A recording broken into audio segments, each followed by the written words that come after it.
નમસ્કાર. રાજકોટમાં આવેલા જંગલેશ્વર વિસ્તારની ડિમોલેશન માટેની એક નોટિસ જાહેર કરવામાં આવી છે. આ નોટિસમાં હજારો ગરીબ પરિવાર એ ઘર વિહોણા થઈ જાય તે પ્રકારની નોટિસ છે. જંગલેશ્વર વિસ્તાર કે જ્યાં જે લોકો છે એ 40-50 વર્ષથી ત્યાં રહેનારા લોકો છે.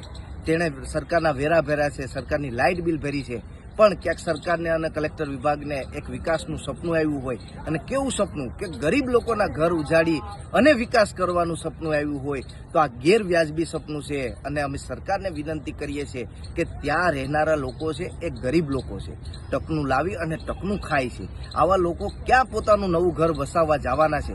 તમે એનું ઘર પાડશો તો એ રોડ ઉપર આવી જશે, અને કોઈને આ દેશમાં રોડ ઉપર લાવી દેવા એ સરકારનું કામ નથી હોતું. સરકારે તો એની સારી ફેસિલિટી અને સુખાકારી માટે કામ કરવું જોઈએ.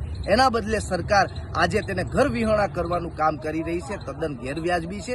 અને ત્યાં રહેનારા લોકો છે કે જેનું પેઢી દર પેઢી ત્યાં રહેલા લોકો છે, તેમનું ઘર ઉજાડવાનું જે ષડયંત્ર થયું છે એ ખૂબ જ ગેરવ્યાજબી ષડયંત્ર છે. અને આજે પણ બે હાથ જોડી સરકાર અને કલેક્ટર વિભાગને કહેવા માંગીએ છીએ, એક માનવ તરીકે માનવતાની દ્રષ્ટિએ કહેવા માંગીએ છીએ કે આવા લોકોના ઘર ના ઉજાડવા જોઈએ. કેમ કે આ લોકોની જો છત છીનવાઈ જશે તો બીજી વખત એ છત નહીં બાંધી શકે અને આખો પરિવાર એ રોડ ઉપર આવી જશે.